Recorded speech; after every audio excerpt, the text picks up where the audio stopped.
Hello, mapagpalang hapon sa ating lahat mga kabady mga kapatid. Welcome sa aking vlog.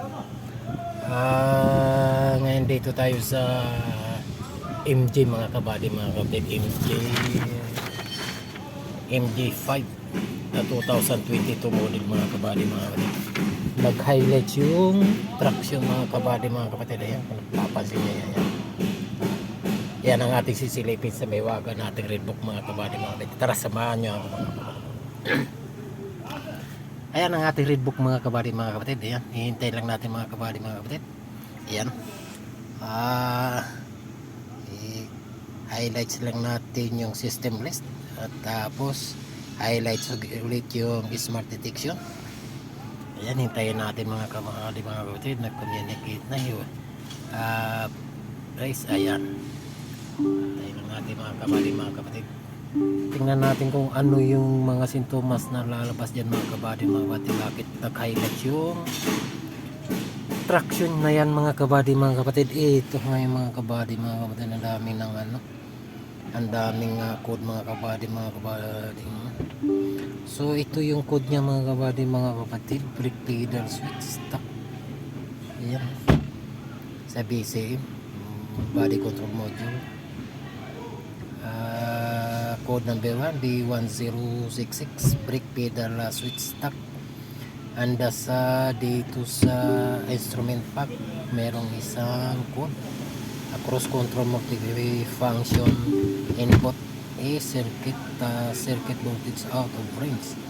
So dito naman sa ACE mga kabady mga kapatid, yung sa ACM engine control module mga kabady mga kapatid, merong dalawa. P0133 upstream oxygen sensor circuit, low response sensor bilateral exceeding upper limit. And the code number 2 P0027 exhaust valve control circuit exhaust camshaft deadlock position of irrational. So dito sa ABS mga kabady mga kapatid, mayroon din tap. Ayan, ABS electronic park brake APB switch general signal failure. So at saka ito sa code number 2 C0051 steering wheel angle not initialization after power on reset.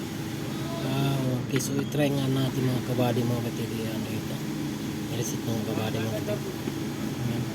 मेरा काम ही क्या है नाटक करना.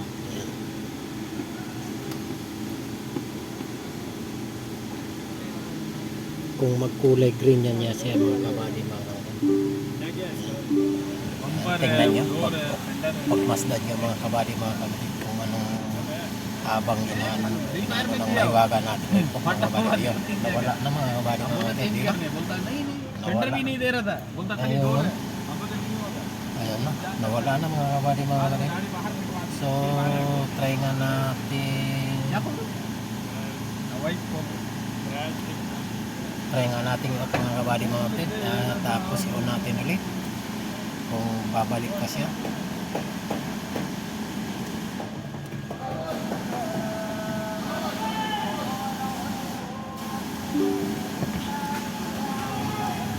Ayan na, wala na mga kabady mga kapatid.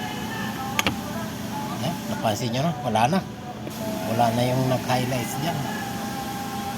Okay, so yun lang mga kabady mga kapatid. Maraming salamat sa inyong pagsubaybay sa aking mga video. Sana hindi kayo magsawa at patuloy nyo suportahan ang aking mga video. Okay, so yun lang, sa muling vlog. Bye bye.